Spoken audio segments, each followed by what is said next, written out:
on faisait le récap digital. Je sais, je ne chante pas très bien.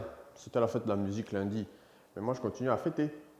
Bref, si on se faisait l'actu digital de la semaine, let's go.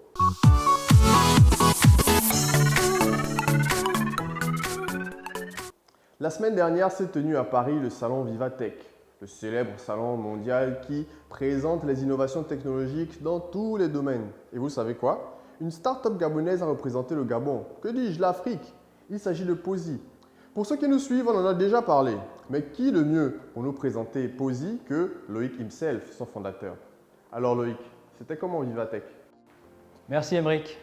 Je suis Loïc Capito, cofondateur et CEO de Posi, l'application qui donne de l'intelligence à vos véhicules.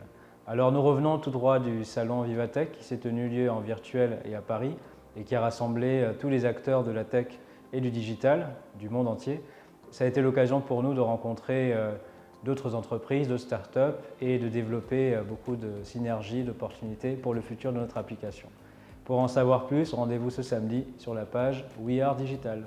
Si vous voulez suivre, comme il l'a dit, son interview complète, rendez-vous ce samedi sur la page de We Are Digital.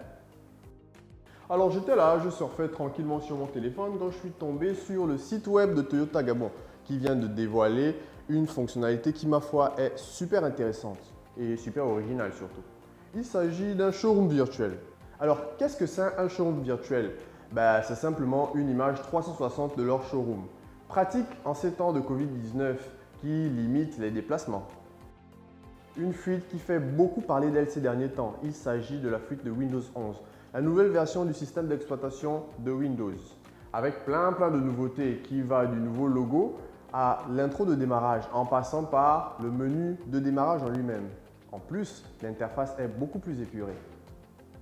On ne pourra pas tout vous dire, d'autant plus que ce n'est pas encore sorti, il va falloir attendre jusqu'en décembre, mais ne vous en faites pas, on reste câblé. Vous dites-nous en commentaire ce que vous avez pensé, si vous avez déjà vu cette nouvelle mise à jour et ce que vous en pensez de ces nouvelles fonctionnalités. On vous en a beaucoup parlé durant le début de la saison 3 de Let's Go Digital, aujourd'hui c'est confirmé.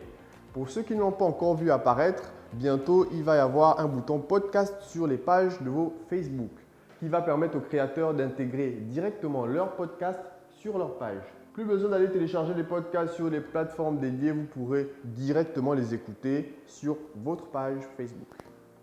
Encore une fois, comme on vous l'avait déjà dit, Facebook veut faire des audios un nouveau contenu phare. Et ça a déjà commencé.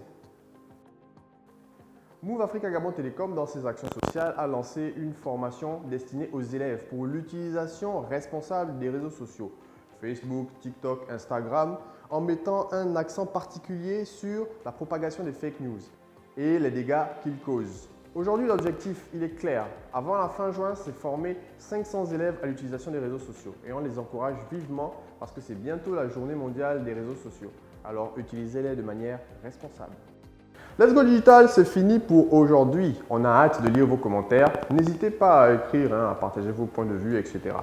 En tout cas, partagez votre épisode, ça nous fait beaucoup plaisir. On se dit à la semaine prochaine. Allez, ciao!